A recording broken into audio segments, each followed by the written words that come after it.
Hello everyone, কেমন আছো তোমরা সবাই? আশা করছি তোমরা সকলে অনেক ভালো আছো, আমরা ভালো আছি। তো চলো আজকে ছোট্ট করে একটা তোমাদের সকলের সাথে ব্লগ শেয়ার করা যাক। তোমাদের সকলকে যারা আমার চ্যানেল নতুন আছে তাদের সকলকে অনেক অনেক ভালোবাসা জানি।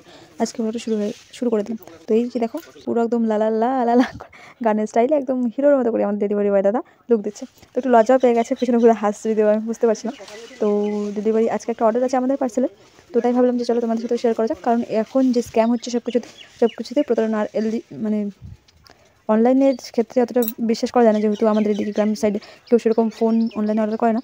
তো দেওয়ার অনলাইনে একটা মোবাইল অর্ডার করেছে, অর্ডার করার পরও পুরো টেনশনে আছে যে কি সত্যি আসছে কি না। কারণ ফেসবুকে এরকম অনেক ভিডিও ভাইরাল হয় না, যে ফোন অর্ডার করেছিল ফোন না এসে অন্য কিছু চলে এসেছে, শোলা চলে এসেছে, পাথর চলে আসে। তো সেটাই আজকে দেখবো যে সত্যি অনলাইনের থেকে ডেলিভারি এলো, এটা কী এলো, যে এত বড় প্রতারণা কি সত্যি হচ্ছে নাকি।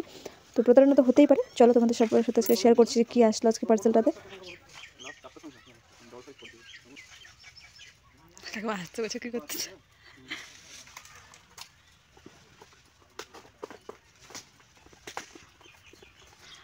এটার জন্যই ক্যামেরা করা। অনেক সময় হয় না, মোবাইল আসে না ঠিক মতো। না এরকম আমরা দেখছিলাম না অনেক জায়গায়, হয়তো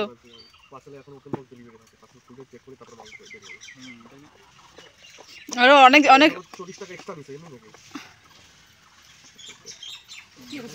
মোবাইল অনেক সময় এরকম হয় গো, মানে মোবাইল ঠিক মতো আসে না।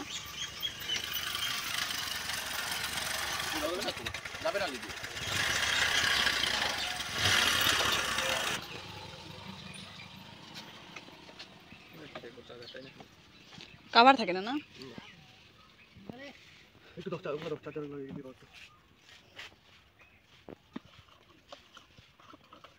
এটা কি নতুন কোনো সিস্টেম যে মোবাইল চার্জার সুদ্ধা সব একদম ফটো তুলতে লাগে? ফটো তুলতে বললো, হ্যাঁ ওই জন্যই তো আমি আগে দেখছিলাম বলে যে ওই অনলাইনে আনলে এরকম সমস্যা হয় যে ডেলিভারি বয় তো দিয়ে চলে যাবে আর পরে দেখা গেলো ভিতরে মোবাইলটা ঠিক মতো আসে না। তো ফাইনালি মোবাইল তো হাতে পেয়ে গেছি, কিন্তু মোবাইলটা নেওয়ার পরে পড়ে গেছি ঝামেলায়। কারণ মোবাইলটা মানে কোনো কাজ করতে পারছি না, সব উল্টোপাল্টা হয়ে আছে। মানে মোবাইলটা নেওয়ার পর প্রায় 1 ঘন্টা মতো হতে চলো, কিন্তু মোবাইলের সেটিংসগুলো এখনও ঠিক করতে পারিনি, সব উল্টোপাল্টা। মানে মোবাইল নিয়ে ঝামেলায় পড়ে গেছি একদম, পুরো মোবাইল নিয়ে বলতে গেলে ঝামেলাই হয়ে গেলো পুরো একদম। তো চলো আজকে ব্লগটা এতটাই ছিল, আশা করছি তোমাদের সকলের কাছে ভালো লেগেছে আজকের মতো তোমাদের সবাইকে ব্যবহার করতে করতে।